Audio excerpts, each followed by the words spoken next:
Hello, I'm John Thacker, retired president of the National Conference of Firemen and Oilers.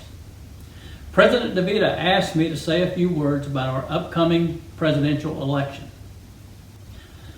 On January 2016, Donald Trump claimed he could stand in the middle of Fifth Avenue and shoot somebody and not lose any voters. My people are so smart. And you know what else they say about my people? The polls. They say, I have the most loyal people. Did you ever see that? Where I could stand in the middle of Fifth Avenue and shoot somebody and I wouldn't lose any voters, okay? It's like incredible. Sadly, he was right. But we have lost far more under Trump's watch. More than 220,000 Americans have died from his mishandling of the coronavirus. And we have seen the worst economic crisis since the Great Depression.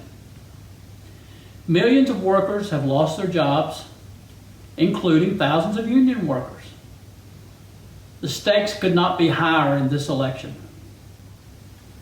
Joe Biden has a plan, and he will be ready to take on COVID-19 and the economic crisis from day one. Biden knows how to respond to a public health crisis and has the experience we need to deal with COVID. He led America's successful response to Ebola by listening to the scientists and following the facts. Biden has a long history of supporting union and workers' rights. Biden will restore and expand worker rights by requiring a card check whenever we have a majority of employees sign cards that they want a union. It will be recognized from a card check. He has fought to protect and stood with labor as a senator and vice president. He will advocate for the health of workers and their families. He will fight for equal pay, for equal work for all workers. Biden will fight for good jobs and worker protections. He supports a stronger OSHA and the $15 minimum wage. He will support banning the permanent replacement of workers during a strike and will ensure that workers can exercise their right to strike without retaliation. He opposes anti-worker, so-called right-to-work laws. He will strengthen labor and workers' rights. The National Labor Relations Act that I just discussed covers a portion of our membership. And I'm now going to talk a little about the National Mediation Board. The President has the power to appoint the board members of both the National Labor Relations Board and the National Mediation Board. The National Mediation Board controls all Railway Labor Act covered employees. Our freight and commuter rail members fall under the National Mediation Board.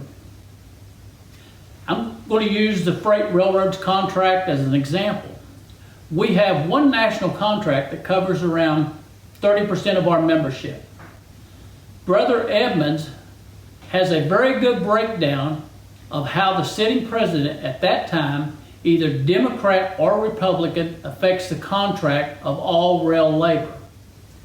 I'm not going to go back and talk about Richard's presentation, but I urge you to view that. I also urge you to go to our website and look at the stages of bargaining a freight rail contract.